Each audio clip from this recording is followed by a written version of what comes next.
Welcome to Byte-Sized Tech Weekend Edition. We are breaking down the 5 biggest stories that had the tech world buzzing this week, from some pretty wild leaks to the next big move in the AI race. So here's what's on the docket today. We're going to kick things off with the iPhone 17 rumors and why the internet is not exactly thrilled. Then we'll check in on foldable phones to see if they're finally tough enough. After that, we're diving into Google's grand plan for AI, OpenAI's brand new GPT-5, and we'll wrap up by asking a pretty fundamental question about what you really want from a phone these days. All right, let's get into it. First up, we've got a classic story of tech hype running headfirst into a wall of skepticism.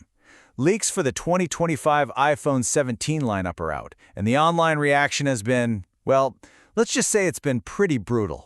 This comment right here from Reddit, the sarcasm just drips off of it. It perfectly zeroes in on one of the biggest sticking points in the whole leak, the battery. Let's take a look at the whole rumored lineup. Okay, so here it is. The big thing to notice is this new Air model. Now, you'd think Air means premium, right? But get this, it's rumored to have a 2900 milliamp hour battery, which is actually smaller than the one in the cheaper base model. And on top of that, the standard iPhone 17 might still start with just 128 gigs of storage in the year 2025. You can probably guess how that went over. Yeah, the comments really tell the story. People are just baffled by the potential price for the specs. $949 for a single shooter and a 2900 milliamp hour cell, one person asks. Others are calling it an overpriced iPhone 8 and hitting out at the design. You can just feel the skepticism. Although some people are wisely pointing out that Apple's marketing is, really, really good at changing minds. Now, this is where things get really awkward for Apple. You have to look at the competition. The base iPhone 17 would be going up against Samsung's Galaxy S25. And, well, on paper, this comparison is just embarrassing. For a similar price, Samsung is expected to give you more RAM, a super smooth 120Hz display, and an actual telephoto zoom lens. These are all things Apple makes you pay way more for in their Pro models. So the takeaway here is that these leaks paint a picture of Apple falling seriously behind on the basics. So while Apple's getting heat for maybe standing still, our next story is all about a category that's evolving at lightning speed. Foldable phones have moved way past being a gimmick, and in 2025, the competition is getting absolutely fierce. So you've got the big dog, Samsung, with its new Galaxy Z Fold 7, which everyone says is way thinner and lighter. But then, you've got these really strong competitors like the Motorola Razr Ultra, which is giving Samsung's super popular Z Flip a serious run for its money. The whole space is just getting better and more crowded. But what about the biggest complaint, right? Battery life. Well, this chart from lab tests shows that while Samsung's new Fold has definitely improved, it's actually still trailing the pack. Google's Pixel Fold lasts over an hour longer, and then there's the Oppo Find N5, which is just in a different league entirely, almost 4 hours longer. So yeah, the pressure is on. This brings us to the question that I think is on everyone's mind if they're even considering buying one. We know they're thinner, we know they're more powerful, but are they still fragile? After all these years, have they finally gotten tougher? And the answer, it seems, is a huge yes. The tech YouTuber Jerry Rig Everything put the new Samsung Z Flip 7 through an absolute torture test.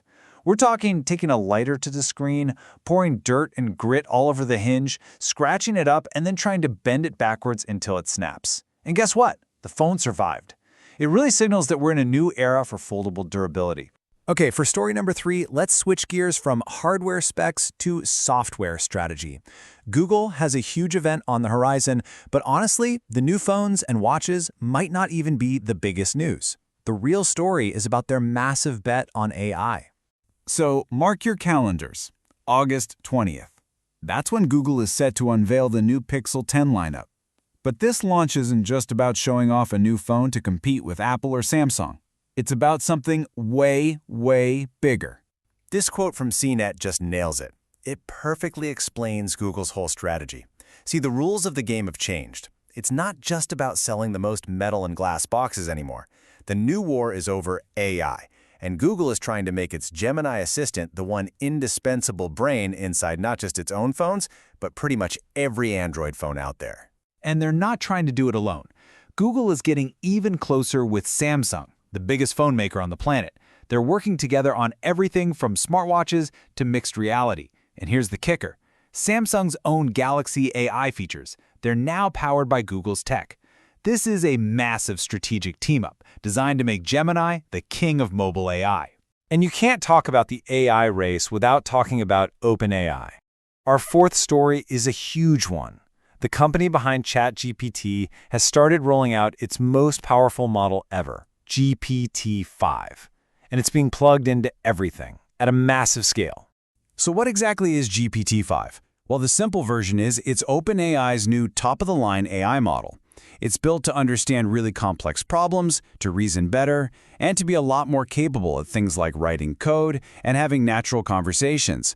And thanks to OpenAI's super tight partnership with Microsoft, this isn't some beta test. GPT-5 is being deployed immediately across a ton of major products.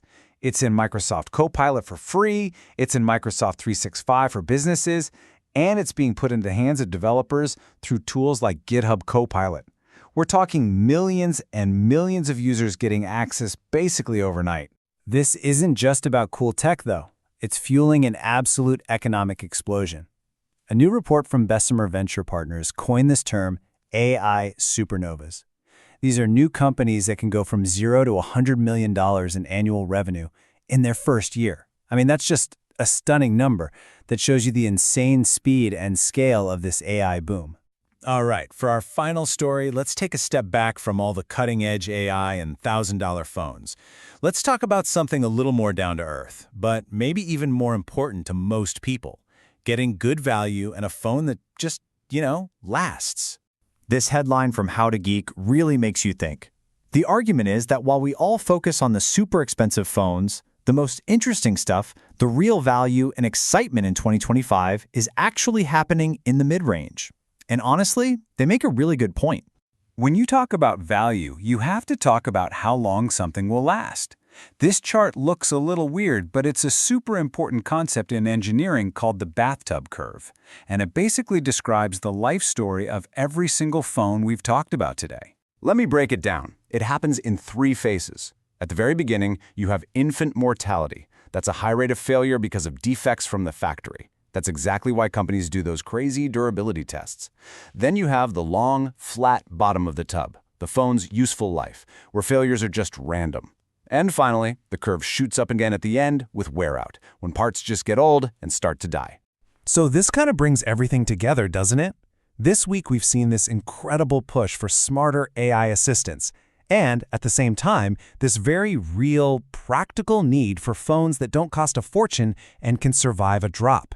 So I'll just leave you with this question. As phones get more powerful and more expensive, what really matters more to you? The intelligence of the AI inside your phone, or just the confidence that it's not going to shatter the first time it falls out of your pocket? If you enjoyed the episode, please like, comment, share, and subscribe.